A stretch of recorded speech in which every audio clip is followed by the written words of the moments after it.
प्रिय विद्यार्थियों, मैं डॉक्टर गीताराम शर्मा आपके तृतीय वर्ष के पाठ्यक्रम में श्रीमद् भगवत गीता का द्वितीय अध्याय है। श्रीमद् भगवत गीता आपके पाठ्यक्रम में है केवल इसलिए वह महत्वपूर्ण नहीं है, बल्कि इसलिए महत्वपूर्ण है।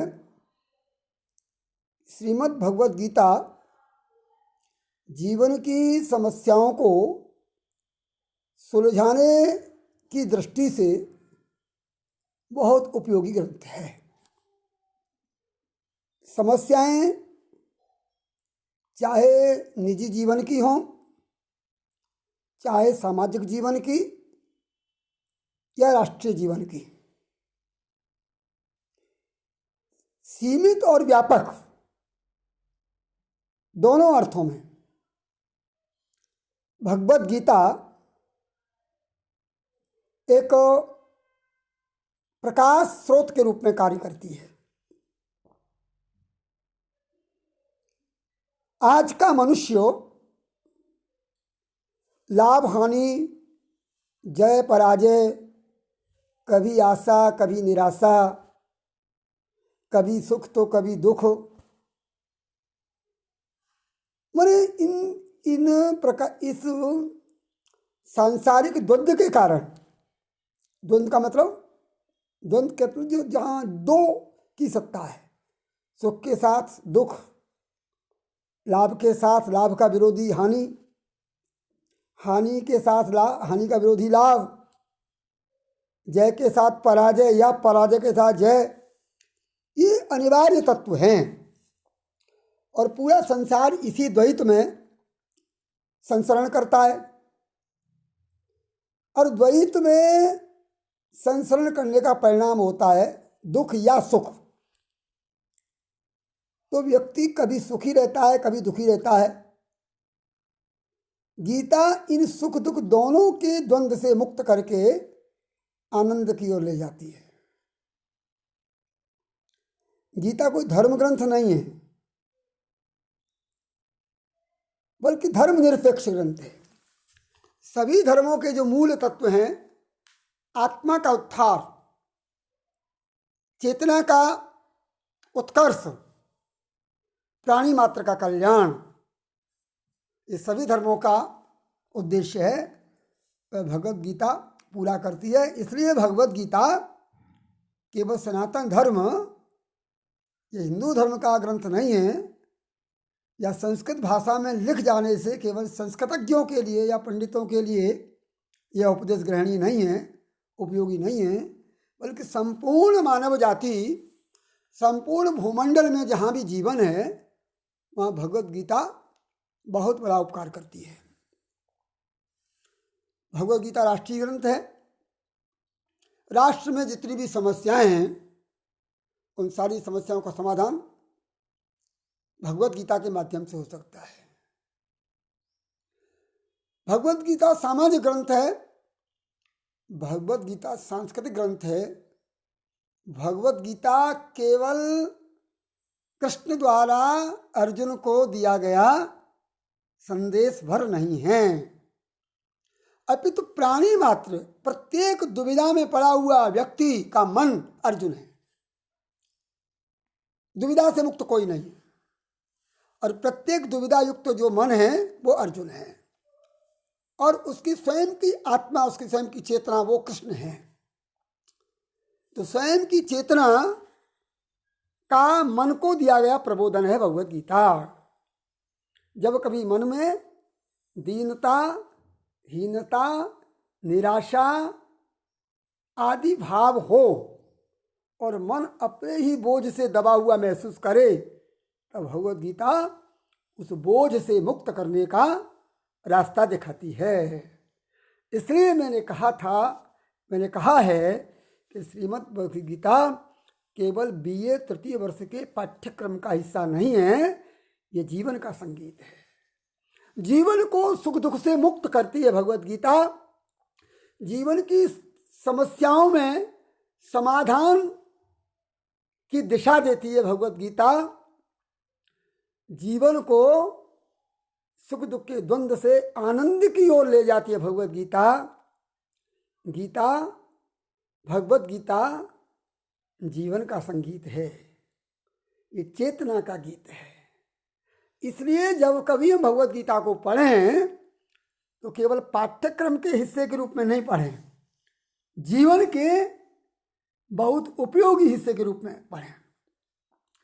भारतीय दर्शन की दृष्टि से विचार करें तो भारतीय दर्शन में 3 ग्रंथों को प्रस्थानत्रयी कहा जाता है। इसमें एक तो श्रीमद् भगवद गीता है, एक ग्रंथ नहीं है, ग्रंथों की एक शाखा है वेदांत दर्शन, और एक ब्रह्मसूत्र। बादरायण ने ब्रह्मसूत्र लिखे, उन्हीं को ब्रह्मसूत्र, ब्रह्म का ज्ञान है, उनमें ब्रह्म का उपदेश दिया गया है। तो बादरायण सूत्र कहिए या ब्रह्मसूत्र कहिए या शारीरिक सूत्र कहिए की बात है। तो एक तो ब्रह्मसूत्र, और दूसरा भगवद गीता, और तीसरा वेदांत दर्शन। इन तीनों को भारतीय ज्ञान मीमांसा की प्रस्थानत्रयी कहा जाता है, माने भारतीय ज्ञान विज्ञान के 3 रास्ते। तो कुल मिलाकर श्रीमद् भगवद गीता। अब भगवद गीता कोई स्वतंत्र ग्रंथ नहीं है, श्रीमद् भगवद गीता स्वतंत्र ग्रंथ नहीं है।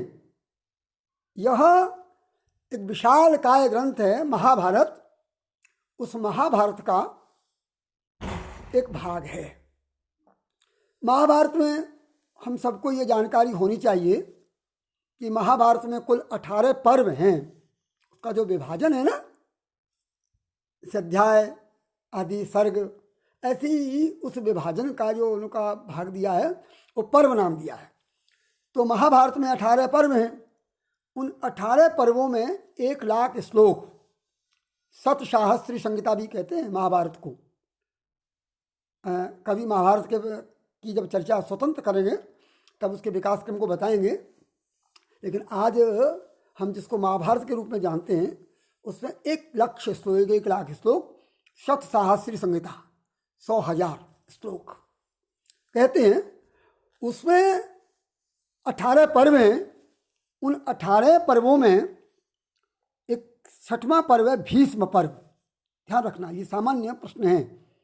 18 पर्वों में 6वां पर्व है भीष्म पर्व।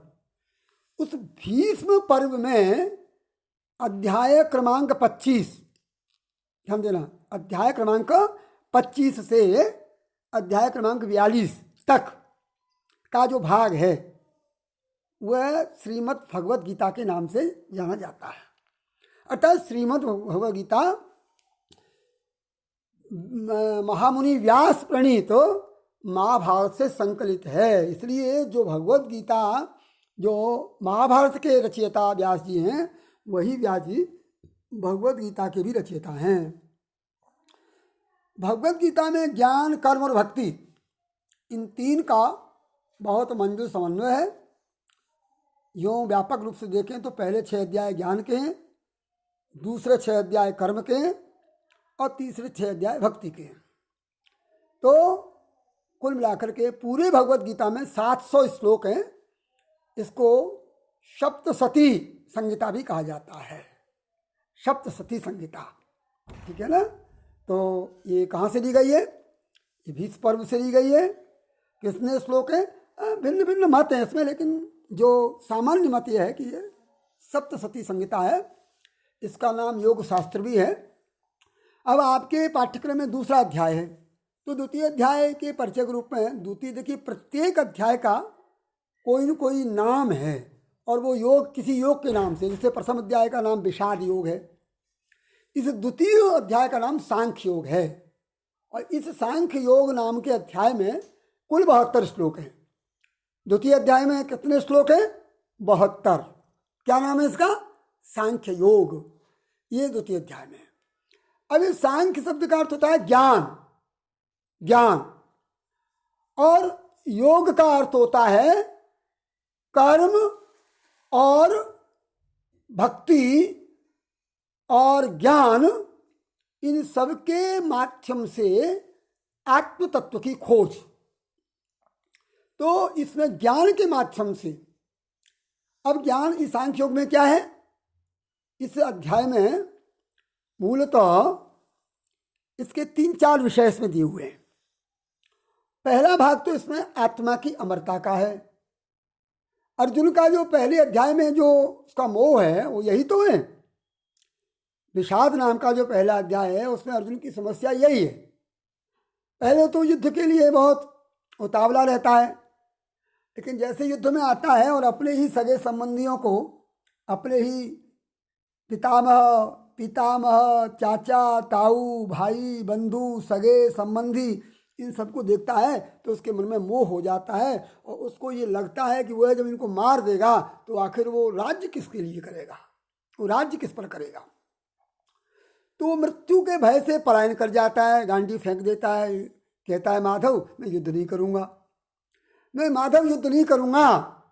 अब इस युद्ध के मैदान में और एक योद्धा जब ये अपने आप से हार जाता है और युद्ध से पलायन कर जाता है, तब दूसरे अध्याय में भगवान श्री कृष्ण उसकी पलायन वाली प्रवृत्ति को, उसके भय को, उसके मृत्यु भय को, उसके मोह को दूर करने के लिए ये बताते हैं कि जो तेरे द्वारा मारे जाएंगे या तुम्हारे पक्ष के जिनके द्वारा मारे जाएंगे वो मरने वाले और मारने वाले शरीर होंगे, आत्मा नहीं होंगी। और कहते हैं शाश्वत आत्मा है, आत्मा कभी नहीं मरती, न कोई इसको मार सकता है, वह सनातन है, शाश्वत है। शरीर मरते हैं, इसलिए तू जिनको मारेगा वे शरीरों को मारेगा, या तेरे पक्ष के कदाचित तुमको भी अगर कोई मार दे तो तुमको नहीं मार सकता, वो आत्मा को मारेगा, क्योंकि तुम आत्मा नहीं हो, तुम शरीर नहीं हो, तुम आत्मा हो। आत्मा ही सत्य है, आत्मा ही सच है। शरीरों को तो एकदम नष्ट होना ही होना है। इसलिए कृष्ण समझाएंगे इसमें कि तुम नहीं भी मारोगे, तुम अपने कर्तव्य क्षेत्र को छोड़ दोगे, तुम अपने कर्तव्य को छोड़ भी दोगे और भय के कारण या मोह के कारण इनको छोड़ भी दोगे, तो भी ये मृत्यु से बचेंगे नहीं, इनको एकदम मरना ही पड़ेगा। इसलिए आत्मा अविनाशी है, अमर है, शाश्वत है, अविकारी है, और इसके विपरीत आत्मा से भिन्न शरीरों में व्याप्त रहने वाला पूरा संसार और शरीर से जुड़े हुए नाते रिश्ते, शरीर की भोग्य सामग्री, शरीर पर आधारित फल, वे सब विनाशी हैं। इसलिए तुम इस रहस्य को जान जाओ। और ये जो विनाशी है ना, शरीर या शरीर के सुख दुख या शरीर से जुड़े हुए नाते रिश्ते, यही तुम्हारे मोह के कारण है, यही तुम्हारे कर्तव्य पथ की बाधा है। अगर तुम इन बाधाओं को पहचान लोगे, देखिए अगर रोग को पहचान लिया जाए तो निदान बहुत आसान होता है। तो शरीर की समस्याएं सुख दुख, और सुख दुख की समस्या है मोह आदि के कारण। तो इस मोह का विनाश तभी संभव है जब शरीर की हकीकत और आत्मा की हकीकत, शरीर और आत्मा की भिन्नता का पता लग जाए। तो इस द्वितीय अध्याय के पहले चरण में तो आत्मा का स्वरूप क्या है, आत्मा का स्वरूप अविनाशी है, वो अविकारी है, वह अनाशवान है, वह यह दुआ। और इसके विपरीत सभी शरीर नश्वर हैं, विनाशशील हैं। इसका दूसरा भाग यह है कि प्राणी मात्र को जो काम मिल जाए, जैसे कृष्ण कहते हैं कि जैसे तुम्हें युद्ध करने का काम मिला हुआ है, क्षत्रिय के लिए युद्ध ही उसका कर्तव्य है, तो प्रत्येक व्यक्ति को कर्तव्य जरूर करना चाहिए, क्योंकि कर्तव्य न करने से अधोगति होगी, कर्तव्य करने से सदगति प्राप्ति। कर्तव्य ही धर्म है। अब कर्तव्य धर्म है, कर्तव्य यदि अगर कुछ चाहने के लिए किया जाए तो उसको सकाम कहते हैं, और कर्तव्य केवल कर्तव्य के लिए किया जाए, ड्यूटी फॉर ड्यूटी, तो वो निष्काम कहा जाता है। तो दूसरा भाग है निष्काम कर्म। देखिए सकाम कर्म बांधते हैं, क्या बांधते हैं? सकाम कर्मों का परिणाम निकलता है या तो सुख या दुख। अब सुख हो या दुख हो, दोनों बांधेंगे, लेकिन निष्काम कर्म न सुख देते हैं न दुख देते हैं। इसका मतलब बंधन के हेतु नहीं है, वो मुक्ति देते हैं, वो आनंद देते हैं, वो चेतना को विस्तार देते हैं। तो भगवत गीता के द्वितीय अध्याय में क्या है? द्वितीय अध्याय के दूसरे भाग में निष्काम कर्मयोग है।